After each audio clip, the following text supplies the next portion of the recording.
胰脏在哪里？胰脏在我们的上腹部，在胃的后面。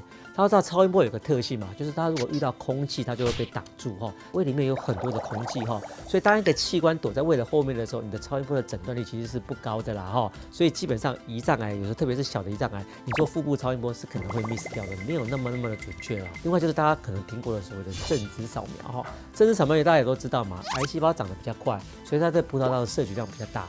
正子扫描就是打一些有放射性的一些葡萄糖打进去，你再去侦测这些放射性葡萄糖在哪里嘛哈。所以基本上正子扫描对胰脏癌诊断也蛮高的，大概也有80%多啦。但是还是一样嘛，一般。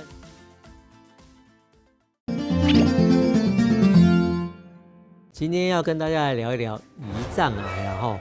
为什么要聊胰脏癌呢？因为胰脏癌是大家公认的癌王哦。事实上，胰脏癌的发生率并没有那么高哦，在10大癌症的发生里面，它大概只占了第10名而已哈。可是每年却有大概4000人会因为胰脏癌过世，光是在台湾就有4000人之多了。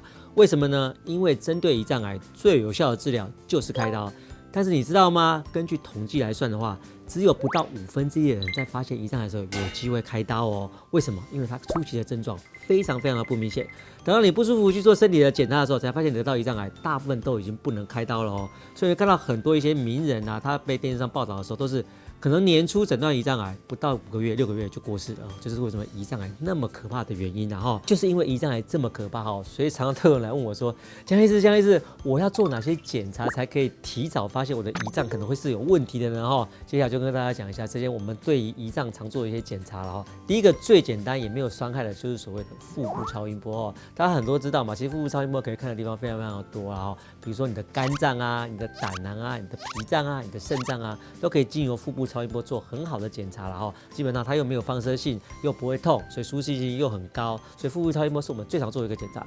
但是如果针对胰脏癌的话，它的诊断率真的没有那么的高哦。为什么呢？因为大家知道胰脏在哪里？胰脏在我们的上腹部，在胃的后面。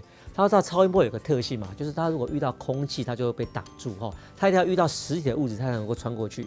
可是胃里面是空的，胃里面有很多的空气哈，所以当一个器官躲在胃的后面的时候，你的超音波的诊断率其实是不高的啦哈。所以基本上胰脏癌有时候特别是小的胰脏癌，你做腹部超音波是可能会 miss 掉的，没有那么的准确啦。那我们还有什么东西可以做呢？那当然就是电脑断层啊，比如说核磁共振啊，这2个是我们最常听到可以诊断胰脏癌的利器哈。但是也各有一些优缺点的哈。虽然电脑断层跟核磁共振对胰脏癌的诊断率都算是高的哈，但是电脑断层有个缺点，第一个就是它要打显影剂嘛哈，另外它有蛮强的一个辐射线，然后所以一般人是不会没事就去做电脑断层的啦。核磁共振它也是要打显影剂，它虽然比较没有辐射线，但是你知道吗？有做过核磁共振应该都知道，你要进去一个笼子里面轰隆隆响，而且重点是核磁共振耗时非常的久了，而且也比较昂贵了哈，所以一般人也不会去做核磁共振。另外就是大家可能听过的所谓的正子扫描哈，正子扫描大家也都知道嘛，癌细胞长得比较快，所以它在葡萄糖的摄取量比较大。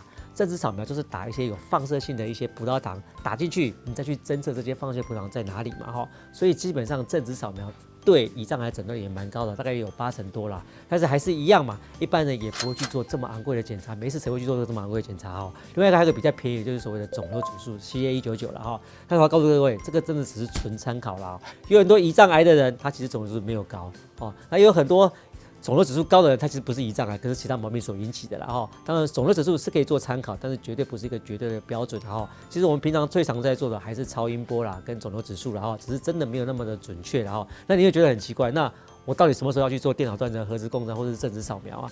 基本上，因为胰脏癌的发生率没有那么的高啦，所以我不会鼓励大家没事就跑去做这些昂贵的检查啦。它毕竟不是乳癌，它不是大肠癌，它不是肺癌，它的发生率没有那么的高啦哈。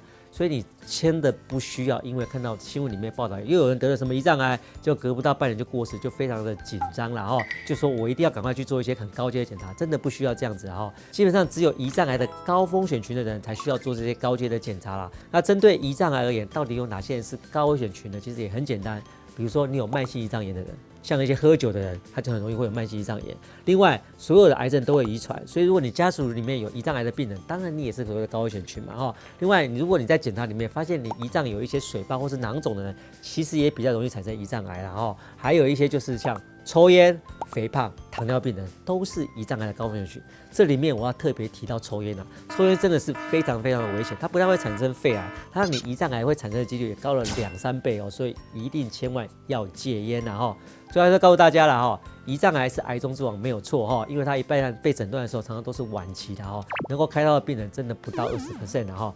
我们要保护我们自己的胰脏，就是要养成良好的生活习惯啦，不要肥胖，一定要戒烟啦哈。另外，如果突然产生糖尿病，一定要小心是不是胰脏癌造成，一定要赶快去看医生啦哈。那一些其他的一些检查，像超音波啊、肿瘤指数都可以做，但是它诊断率其实没有那么的高啦哈。所以如果你有一些症状，加上你有一些危险因子在身上的话，就可以考虑去接受一些高阶的电脑断层、核磁共振，甚至正子扫描了哈。但是也不需要每年都跑去做啦，2、3年做一次就可以咯。详批一件事，关心健康所有事。Hello， 大家好，我是江坤医师。如果你喜欢我们的影片，请帮我们按赞、订阅并开启小铃铛哦，这样子就可以随时接收到我们最新影片的讯息哦。另外，如果你觉得我们的影片对你的健康有帮忙的话，请帮我们按一下影片下方的超级感谢的按钮哦，表达对我们的支持及肯定。谢谢大家。